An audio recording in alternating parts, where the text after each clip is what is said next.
하나님 말씀은 욥기 16장 18절로 17장 5절까지입니다. 16장 18절로 17장 5절까지 함께 읽겠습니다. 땅아 내 피를 가리지 말라. 나의 부르짖음이 쉴 자리를 잡지 못하게 하라. 지금 나의 증인이 하늘에 계시고 나의 중보자가 높은 데에 계시니라. 나의 친구는 나를 조롱하고 내 눈은 하나님을 향하여 눈물을 흘리니 사람과 하나님 사이에와 인자와 그 이웃 사이에 중재하시기를 원하노니 수년이 지나면 나는 돌아오지 못할 길로 갈 것임이니라. 나의 기운이 쇠하였으며 나의 날이 다하였고 무덤이 나를 위하여 준비되었구나. 나를 조롱하는 자들이 나와 함께 있으므로 내 눈이 그들의 충동함을 항상 보는구나. 청하건대 나에게 담보물을 주소서. 나의 손을 잡아줄 자가 누구리이까. 주께서 그들의 마음을 가려 깨닫지 못하게 하셨사오니 그들을 높이지 마소서. 보상을 얻으려고 친구를 비난하는 자는 그의 자손들이 눈이 멀게 되리라. 아멘. 여러분, 욥에게 있어서 가장 고통스러운 것은 뭘까요? 우리가 가만히 욥과 친구들의 이야기를 바라보면요, 실질적인 욥의 그 고통의 본질과는 좀 벗어나 있는 부분들을 보게 됩니다. 그게 뭐냐면 욥이 사랑하는 자녀들을 잃었어요. 아들과 딸들과 하나도 아니고 자기 모든 자녀들을 잃었어요. 단 하나의 자녀만, 여러 아이들 중에 하나만 잃는다라 해도 그것의 슬픔을 다 감당할 수 없을 텐데 욥이 자녀들을 다 잃었어요. 얼마나 고통스럽겠습니까? 그것도 하루아침에. 그 감정을 추스리거나 상할 수도 없는, 그것도 너무 다른 사람이 보기에는 그거는 저주받았다 할 정도의 그런 슬픔의 고통들을 욥이 당했어요. 그거 견디기 쉬운 일 아닙니다. 너무너무 힘들겠죠. 그 상황, 한 자식 하나만 잃어도 말을 잃고 모든 낙심을 잃어서 온몸의 건강을 잃기도 하잖아요. 사회적인 자기 모든 일하는 모든 것들도 다 깨어지기도 합니다. 그런데 욥은 그 정도만이 아니에요. 자기 재산도 다 잃었어요. 그것뿐만 아니라 자기 육신도 만신창이가 되었어요. 너무 고통스러운 상황들이. 이건 어디에, 근데 그게 너무 연속적으로 와가지고 감당할 수 없을 정도로 오히려 욥의 지금 고통처럼 죽는 것이 더 낫습니다라고 말하는 것이 하나도 이상하지 않은 상황들로 그에게 너무 강하게 모든 것이 푸시하고 왔어요. 그걸 저와 여러분의 이 평범함 속에서 감당할 수 있겠습니까? 그런 욥에게 어떤 위로가 필요할까요? 그런데 그 주위에서 그런 욥을 대하는 관심은요, 욥의 그 아픔 속으로 접근하지 못해요. 그 아픔, 그런 사건과 사고에 대한 것들을 재앙으로 두고 그 다음에 그것을 하나님의 저주로 보고 빨리 너 잘못 해결하라는 것입니다. 회개하라는 것입니다. 욥이 회개하면 달라지는 게 있나요? 욥이 회개하면 아들이 다시 돌아오고 욥이 회개하면 모든 그 고통에 쏟아진 물들이 다시 컵에 담아질 수 있는 일들인가요? 깨어진 것이 다시 회복될 수 있는 일들인가요? 욥은 돌아올 수 없는, 다시 되돌아갈 수 없는 그런 고통 속에 빠져 있습니다. 그런데 지금 욥이 고통스럽다라고 하나님께 항변하고 있는 내용들을 보면요, 하나님 어떻게 내 아들을, 내 딸을, 나를 이렇게 하실 수 있습니까가 아니에요. 하나님, 친구들이 자꾸 나한테 이런 말을 하는데 그것이 날 너무 힘들게 한다는 거예요. 자기 아픔에 접근하지도 못하고 있어요. 그래서 그 친구의 말에 나 그렇지 않은, 그런 것 때문에 그런 거 아니더라고 변명하는 모든 내용들은요, 그리고 친구들이 자기를 고통스럽게 하는 그 내용들이 뭘 건드리는 거냐면 너 죄인이라는 걸 건드리는 거예요. 사회적으로 사람들이 나를 어떻게 보느냐. 나 그렇지 않다라는 것에 계속 말하는 것에 모든 에너지를 쏟고 있어요. 대화가 다 그렇잖아요. 그 대화 속에서 그 아픔을 동참해서 정말 아프지. 너무 아프지. 어떻게 하지? 너무 고통스럽지. 너무 상심이 크지. 어떻게 하지 하는 그런 대화의 내용과 그것에 대해서 위로를 받는 내용은 하나도 없습니다. 사람들이 너를 어떻게 보는 줄 아니? 그다음에 사람들이, 친구들이 다 어떻게 보고 있습니까? 죄인이라는 거예요. 그것이 너무 힘들다는 거예요. 그러니까 자기의 실제적인 육신의 이런 상황 속에서 하나님 앞에 이 문제를요, 어떻게 위로하고 어떻게 해달라는 말을 할 겨를이 없어요. 계속 다른 것을 가지고 이야기를 하니까요.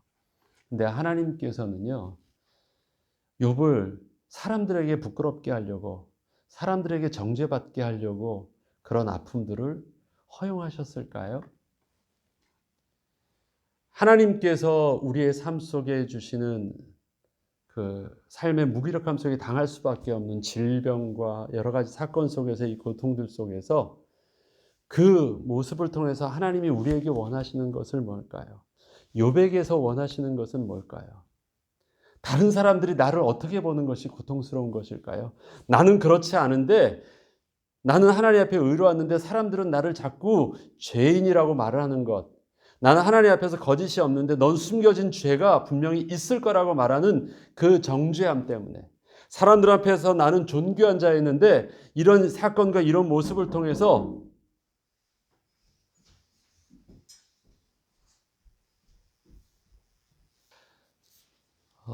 나는 괜찮은, 내 문제에 대해서 사람들이 나를 어떻게 보느냐가 내가 너무 고통스럽다라는 거예요.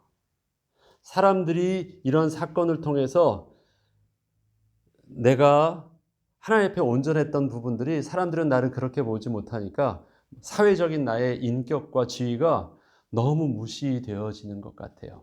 고통스러워요. 지금도 많은 사람들이, 특히 이제 고위공직자가 높았던 사람들이 자살할 때 보면요, 사회적으로 자기 부정이 일어나고 더 이상 사회 앞에서 자기의 어떤 그 지위가, 존귀함이 무너지면 많은 사람들이 그 부끄러움 때문에 자살을 하기도 합니다. 그러니까 더 어떤 물건이나 어떤 자기의 재산을 잃는 그 어떤 것보다 자기의 명예를 잃는 부분들이 훨씬 더 고통스럽게 해서 그것 때문에 죽음을 하기도 하고 그 명예를 지키기 위해서 또 생명을 걸기도 하는 일들이 사람들에게는 많습니다. 특히 많은 사람 앞에 존귀함을 입었다는 사회적 위치에 있는 사람들은 그런 육신적인 것보다 훨씬 더 명예를 중시하죠. 욥에게 있어서도 사실은 지금 고통스러운 부분들이, 많은 육신적인 재산과 자녀들과 모든 삶의 모든 것을 다 잃었다 할지라도 지금 자기가 고통스럽다라고 하나님 앞에 실질적으로 내놓는 내용들은요, 그런 육신적인 삶의 배경적인 것들이 아니라 다 뭐예요? 내가 죄인 취급받는다는 게 억울한 거예요. 나 그렇게 안 살았는데. 친구들은 자꾸 그걸 가지고 얘기한다는데 그게 억울하다라는 거예요. 오늘도 보면 욥이 법정 용어를 쓰고 있습니다. 몇 가지 우리가 알아야 될 내용이 있습니다. 여기서 보면 하나님, 나에게, 오늘 보면 하나님이 나의 증인 되어달라는 말을 하고요, 하나님이 나의 변호인 되어달라는 말을 합니다. 그리고 하나님이 나의 담보물이 되어달라는 말을 합니다. 이 말 자체는 전부 다 어디에? 법정 용어입니다. 그리고 계약 용어예요. 그런데 그가 왜 증인이 되어라는 말과 그 다음에 나의 변호사가 되어달라는 말과 나의 담보물이 되어달라는 말을 할까요? 그러면 한번 이 법적인 용어니까 한번 그 상황을 한번 보죠. 자기가 어떤 위치가 되기를 원하는 거예요. 피해자와 피의자가 있습니다. 예, 피의자는 이 죄인으로 이제 소송에 걸린 사람이고 기소가 된 사람이라고 하죠, 한국말로. 피해자는 그것을 당한 사람이에요. 그러면 자기가 지금 죄가 없다라는 부분들, 그 다음에 내가 하나님 앞에서 이 보상을 받으려고 하면 어떻게 해야 되느냐? 자기의 모든 부분들을 변호해 줄 수 있는 증인이 필요해요. 그 다음에 자기보다도 훨씬 더 법적으로 잘 변호해 줄 수 있는 변호사가 필요해요. 자기는 억울하니까 하나님이 아시지 않습니까? 평생 내가 하나님과 교제하면서 예배하면서 하나님 앞에 기도하면서 했었던 하나님과 나와의 관계를 하나님 잘 아십니까? 하나님 가만히 계시지 마시고 증인 되어주셔서 욥 그렇지 않아라고 한마디만 해주시면 되는 거 아닙니까? 하나님이 증인석에 오셔서 이 판을 빨리 뒤집어 달라는 거예요. 그 다음에 논리적으로 마치 이 검사가 막 죄를 추궁하는 것처럼 사람들이 나를 그렇게 계속해서 추궁하고 있는데 하나님이 그 일에 대해서 하나님이 변호사 되어져서 그렇지 않다라는 것을 또 저들의 논리에 맞게 변호해 달라는 거예요. 나 억울하다는 거예요. 그런데 이 내용 속에서 나의 아픔을 어루마 달라는 게 아니에요.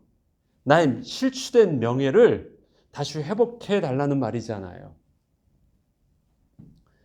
그렇게 하나님께 기도하면서 친구들이나 사람들은 나를 조롱하고 비웃고 나를 정죄하는데 이 일에 대해서 좋습니다. 하나님, 지금 내 문제가, 지금 내 있는 모든 고통의 문제가 해결되어지지 않아도 좋습니다. 그러나 하나님이 나의 담보물 되어 주시옵소서. 이 담보는 언제 하죠? 사람을 신뢰하지 못할 때 어떻게 해요? 이 약속을 했는데 약속이 보증이 안 돼요. 그 보증이 안 될 때 그 약속에 대한 미래를 보증하기 위해서 만약에 이 약속이 이행되지 않으면 그것에 대한 너가 손해보지 아니하도록 다른 담보물 통해서 너의 모든 것을 그 약속이 절대 손해보지 않도록 그 물품을 대신해 주는 것 아닙니까? 미래에 대한 소망을 더 구체적으로 해주는 것입니다. 욥이 자기가 지금 잃었던 많은 것들이 있잖아요. 자녀와 재산과 건강과 모든 사회적인 지위와 모든 것을 다 잃었는데 지금 그러한 모든 부분들이 회복은 둘째치고 하나님 내가 다 안겠습니다. 다 그러겠습니다만 하나님께서 내가 옳다라고 하는 그 증거에 대한 담보물을 주셔서 내가 소망 가운데 하나님 인내할 수 있도록 해주세요 하는 거예요. 그런데 중요한 것은요. 그 담보물로 요구한 욥의 담보 물건이 뭔지 아세요? 오늘 이걸 요구해요. 하나님 앞에. 17장을 보죠. 3절부터 보면요. 청하건대 나에게 담보물을 주소서 나의 손을 잡아줄 자가 누구리까? 주께서 그들의 마음을 가려 깨닫지 못하게 하셨사오니 그들을 높이지 마소서. 자, 담보물로 달라는 게 뭐예요? 저들을 높여주지 마세요. 저들이 틀리다라는 것들로 저 사람들은 지금 나에게 정죄하면서 자기 의가 높다라고 얘기하고 있는데 저들이 옳지 않게 해주세요. 저들의 말이 의롭지 않게 해주세요. 그 말은 뭐예요? 저들도 나처럼 망하게 해주세요. 그 말을 하는 거예요. 좀 더 볼까요? 보상을 얻으려고 친구를 비난하는 자는 그의 자손들이 눈이 멀게 되리라. 뭐예요? 나에게 얘기하면서 사람들은 유대인들이나 바리새인들의 의는 뭐예요? 다른 사람들을 정죄하면서 그 정죄 속에 마치 이것이 나는 저 사람과 다르다라는 것을 어필하려고 하잖아요. 그게 율법주의자들의 정죄함의 모습이에요. 자기가 정죄한다고 사실은 자기의 부정이 깨끗해지는 것 아닌데 어떻게 해요?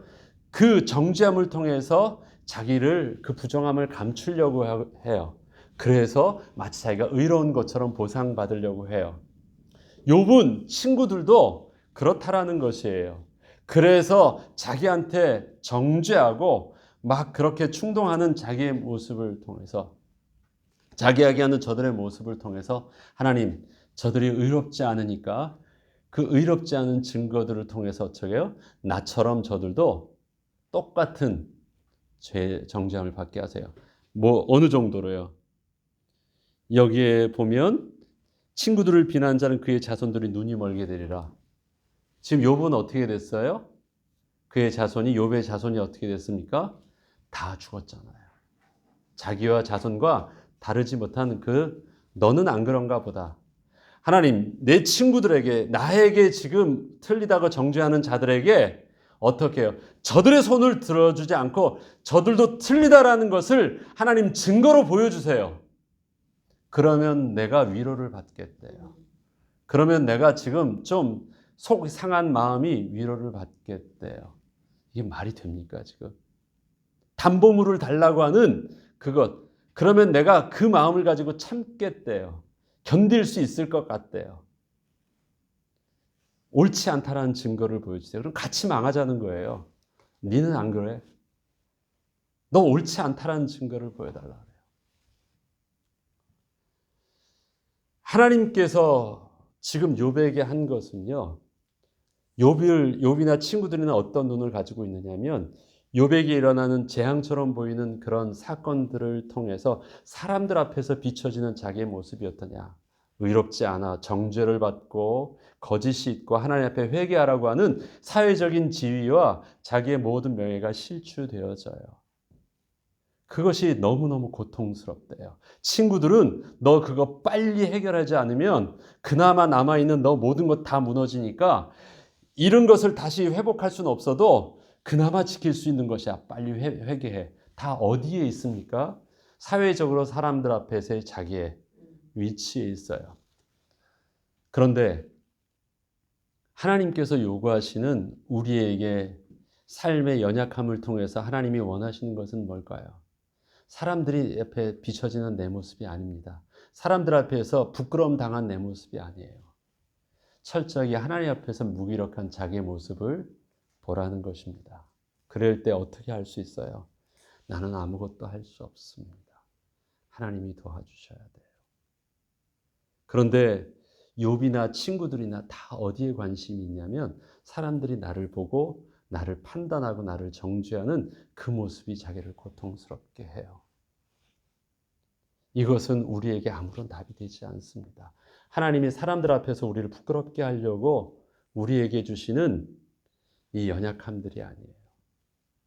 인생에 있어서는 다 얻은 것처럼 보여도 여전히 하나님 앞에서 하나님의 은혜 없이는 살 수 없는 우리의 모습을 발견하게 될 때 그것이 하나님이 우리에게 베푸시는 인내요, 우리의 그 광야의 속에서의 우리의 연약함의 모습입니다. 그러면 하나님께서 만약에 욥에게 나 억울하니까 나에게 담보물을 달라고 해서 욥의 표현을 들어서 담보물을 주면 어떻게 될까요? 그래, 내가 너 위로해 줄게 하면서 친구들도 틀리다라는 것을 딱 보여줘야 친구들처럼 똑같이요. 욥처럼 똑같이 또 병도 나고 그 다음에 사건도 생기고 자손도 자녀도 어디가 다치거나 죽고 그 일들 하면 그렇죠? 친구들 입이 딱 다물어지겠죠? 아무 말도 못하겠죠? 겉봐라. 그러니까 너 아무 말 하지 마. 그러면 해결된 게 뭐가 있어요? 억울함이 좀 풀렸겠죠? 예. 내가 지금 있었던 나의 자존심이 그나마 무시당했던 거나 정죄됐던 것들을 이젠 너도 틀렸다고 해서 이 법적으로 해서 내가 싸워서 이겼죠. 뭐가 남아요? 하나님이 그렇게 나를 변호해 주시고 하나님이 나를 그렇게 증거로 삼아 주셔서 나를 적대하는 자에게 내가 싸워서 이기면 뭐가 남아요, 나한테? 근데 사실은 욥도 맞는 것이 없는데 본질이 아닌 것들이에요, 전부 다. 왜? 그것을 인간적으로 지금 바라보고 있으니까. 우리가 하나님 앞에서 내 문제를 바라봐야 되잖아요. 하나님 앞에서 나의 자녀 문제를 바라보고 하나님 앞에서 내 지금 사업의 문제의 실패를 바라보고 하나님 앞에서 내가 지금 이렇게 모든 것들을 다 무기력하게 아무것도 알 수 없는 내 모든 것을 봤을 때 이것이 인생에서 내가 쌓아놓은 사회적인 지위와 명예와 모든 것을 다 잃어놨다라는 것이 내가 절망적이고 부끄럽고 그러니까 나는 소망이 없습니다라고 하는 그 소망이 없는 것이 세상에서 쌓아놓은 것이 무너져서 없어지는 소망이 없는 것이 아니라 그런 것이 다 있어도 하나님이 떠나시면 아무것도 없다라는 것을 깨달을 수 있는 우리의 시각이 되어져야 돼요. 그래야지 뭘 봐요? 아무리 사람들 볼 땐 부끄러워져서도 그것을 내가 부끄러워할 겨를이 없이 나는 뭘 해요? 하나님의 은혜가 필요합니다 해서 여전히 사람들이 나를 어떻게 보느냐가 중요하지 않아요. 하나님이 나를 어떻게 보느냐가 중요하잖아요. 다윗이 그가 하나님 앞에서 하나님이 나를 어떻게 보느냐라는 것, 하나님이 너 죄인이야, 내가 너를 떠났어라고 말할 때 그는요 자기의 부끄러웠던 왕으로서의 모든 그 도덕적이고 모든 부끄러웠던 것들도 그대로 내려놓고 하나님께 나아갈 수 있었어요. 그것과 비교해서 사울을 보죠. 너 하나님 앞에서 죄 지었잖아. 아각 죽이라고 했잖아. 너 그런 모든 것 전부 다 전쟁에서 그 아말렉 족속의 모든 것 다 없애버리라는데 너 남겼잖아. 하나님 너 이것 때문에 하나님은 너에 대해서 후회하셨어. 얘기할 때요. 사울이 사무엘에게 부탁한 게 뭔지 아시죠? 아유 잘못했습니다. 그런데 백성들 앞에서 이렇게 말은 말아주세요. 내가 회개합니다 하는데 백성들 앞에서는 내 체면을 좀 채워줘서 그런 말 하지 말아주세요. 내가 충분히 받아들였습니다. 잘못했습니다. 그런데 내가 지금 백성들 앞에서는 그래도 내가 왕이자 가호가 있잖아요. 왕의 권위를 잃어버리면 내가 백성의 리더십이 없으니까 백성들 앞에서는 그런 얘기 하지 말아주세요. 그리고 백성들 앞에서는 아무 일 없는 듯이 쓰고 백성들 앞에서는 그렇게 쓰고 또 하나님 앞에서는 잘못한 척하고 그게 사울의 모습이었습니다. 그런데 다윗의 모습은 정반대예요. 백성들 앞에서도 신하들 앞에서도 그 다음에 아무런 권위 없는 저 변방의 선지자가 왔는데도 그 하나님의 앞에서 그는 모든 것들을 다 내어놓고 회개하기 시작합니다. 그리고 어떻게 해요? 자기의 모든 부분들을 노래로 지어요. 이게 시편입니다. 그래서 부르게 해요. 너희들은 나처럼 이런 죄 짓지 말라고. 다 소문을 내는 거예요. 다. 왜? 사람 앞에서의 내 모습이 아니라 하나님 앞에서의 내 모습을 잃는 것이 더 심각한 근본적인 문제입니다. 예수 그리스도께서 나를 위해 죽은 것은 이 땅에서 나를 존귀케 세우기 위한 것이 아니라 하나님 앞에서 나를 존귀한 자로 다소 회복시켜 주시기 위해서 하신 일이에요. 예수 믿으면 잘 산다고요? 그렇습니다. 복을 이 땅에 육신의 복도 있겠죠. 그러나 그것이 우리가 예수를 믿고 예수께서 나를 위해 죽으신 이유가 아니잖아요. 하나님 앞에서 잃었던 우리의 신분이 하나님 앞에서 너는 존귀한 자야. 내 것이야. 나의 분깃이야. 나의 사랑하는 자라. 그 신분을 회복시켜 주시기 위해서 하신 일들이에요. 그렇다면 하나님이 우리의 삶 속에서 일어난 일들을 통해서 우리가 뭘 발견해야 돼요? 어디에 소망이 없는 내 모습을 발견해야 돼요? 나의 존귀함과 나의 가장 소중한 것, 하나님 앞에서 내가 하나님을 잃어버리면 안 된다는 것을 내가 세상의 모든 만족감을 통해서 정말 중요한 것들을 내가 놓치고 있었구나. 하나님 도와주세요. 다시금 주님 앞에 나아갈 수 있는 은혜를 주세요. 욥이 마지막 기도가 그것 아닙니까? 내가 배웠던 것 내려놓고 이젠 내가 전에는 귀로 들었습니다. 이젠 내가 어떻게 하기로 해요? 눈으로 보기를 원해요. 그럼 멀리 있는 소문을 듣는 것이 아니라 뭐예요? 가까이서 그의 얼굴을 보기를 원하는 거예요. 그의 얼굴을 보기를 원하는 것은 그의 은혜를 보기를 원하는 거예요. 만나는 거예요. 지금의 내용들을 보면 양쪽 다 지금 허공에 떠는 것처럼 보이는 이유는 무엇입니까? 욥도 그렇고 친구들도 그렇고 다 어디에 있어요? 육신적인 것이 있어요. 둘 다 자존심 문제예요. 나 의로운데, 나 그렇지 않은데 억울하다라는 거예요. 그것에 대해서 얼마나 속이 상해 억울했으면 내가 안 해도 좋으니까 쟤도 좀 그렇게 해달라고 말해요. 담보물을 달라고 얘기해요. 아직 욥 지금 모습을 보면요, 지금 본질적인 영적인 눈으로 그가 이렇게 가 있지 않은 부분들을 봐요. 하나님은 여전히 침묵하고 가만히 계십니다. 친구가 또 그 다음에 이제 두 번째 친구가 또 얘기를 해요. 똑같은 얘기를, 엘리바스가 똑같은 얘기를 또 해요. 여전히 그것 때문에 또 억울하대요. 그러니까 여러분 또 어떻게 해요? 저 친구도 또 담보물을 달라고 얘기해요. 우리 삶 속에서 여러분이 어떤 것에 자극을 받습니까? 비록 만약에 욥이 하나님 앞에서 영적으로 붙잡고 있다면 엘리바사 같이 와가지고 자기 이야기할 때 그는 어떻게 돼요? 하나님, 저들의 죄를 용서해 주세요. 왜요? 저들은 자기 하는 일들을 알지 못합니다. 자기가 무슨 말 하는지도 모릅니다. 내가 왜 고통스러워하는지를 모릅니다. 저들이 암만 저렇게 나를 괴롭게 한다 할지라도 내가 그것이 고통스럽지 않습니다. 왜요? 그것 때문에 내 자존심이 상하거나 내가 하나님 앞에서 나의 의 문제가 해결하지 못하거나 사람들은 나를 굉장히 심각하게 봐요. 너 그것 때문에 사회적 지위도 잃고 명예도 잃고 경제적인 것도 모든 것 다 잃었잖아. 그것이 가장 비참한 거고 그것이 하나님 앞에 저주라고 생각해요. 그러나 저와 여러분이 생각하는 가장 비참하고 가장 큰 저주는 무엇입니까? 하나님이 떠나신 건 아닙니까? 하나님이 떠나시면 다 끝난 건 아니에요? 그런데 그것에 대해서 관심이 없어요. 우리가 두려워 떨 것은 다윗이 하나님 앞에서 정결한 마음과 정직한 영을, 나는 주님 앞에서 나를 멀리하지 마시고 주의 성령을 거두지 마시옵소서라는 그 구원의 증거가 바로 예수 그리스도께서 자기 아들을 이 땅에 보내셔서 죽이시기까지 우리에게 가장 간절히 원하셨던 그 사랑의 모습은 뭐예요? 우리를 어떻게 해요? 살리려 하시는 것이었습니다. 그 사실들을 온전히 알게 되었을 때 하나님의 창조의 기적을 통해서 엎질러진 물들이 다시 담아지고 깨어진 것이 다시 회복되어져요. 어떻게? 갑절의 축복을 통해서 더 주세요. 그것이 본질이 아니었다라는 거예요. 그 본질은 뭐예요? 이제 내가 주님을 얼굴로 보기를 원합니다. 저들의 죄를 용서해 주세요. 그리고 그 용서해 달라는 기도가 어떻게 해요? 저들을 위해서, 친구들을 위해서 욥이 기도하기 시작해요.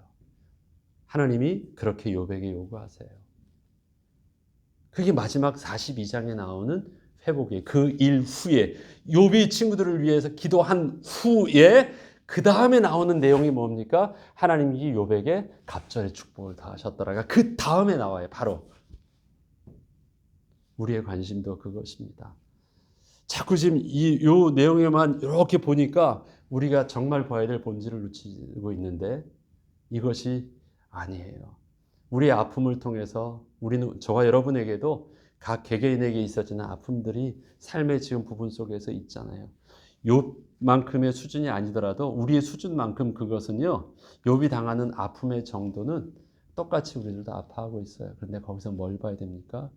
이것 때문에 상실되어지는 나의 재정과 상실되어지는 나의 삶의 육신적인 어떤 것과 사회적인 지위와 사람들이 나를 어떻게 볼까, 내가 신앙생활 했었던 이 모든 것들이 부끄러움 당할까 봐 하는 모든 두려움들, 억울함들 다 내어놓고 사람들은 나를 그렇게 본다 할지라도 우리가 확인해야 될 것이 있습니다.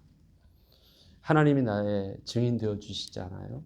하나님 나의 변호사 되어 주셔서 예수님이 나의 변호사 되어주셔서 하나님 앞에서 내가 진짜 필요한 것, 하나님 은혜입니다. 나는 하나님 없이는 살 수 없으니까 하나님 도와주세요. 그래서 오히려 이 일들을 통해서 내가 주님께 더 가까이 갈 수 있는 것. 세상의 명예 때문에 사람들이 나를 대단한 것처럼 봤는데 그거 다 내려놓고 하나님 앞에서 나가 그렇게 대단하지 아니한 것, 내가 나 자신을 잃지 않는 그 은혜의 보좌로 한 걸음 더 나아가는 축복으로 누리게 해주세요. 하나님 도와주세요.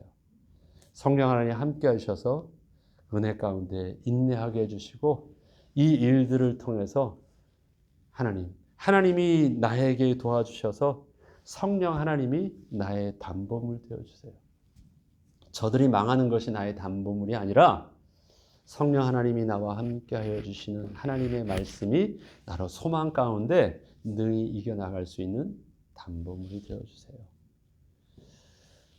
오늘의 욥의 기도를 통해서 혹시 우리의 마음도 억울함을 해결하는 그 일들이 욥처럼 기도하고 있는 우리의 죄성들이 남아 있었다면 하나님 내려놓게 하시고 우리는 하나님 앞에서 주님 한 분만으로 만족하고 예수 그리스도를 통해서 소망의 담보물이 될 수 있는 은혜 가운데 우리의 어려움이 더욱더 하나님께 가까이 가는 은혜의 비밀들을 회복할 수 있도록 기도하고 응답받는 저와 여러분 되길 주 이름으로 축원합니다. 주기도문으로 기도 마치겠습니다.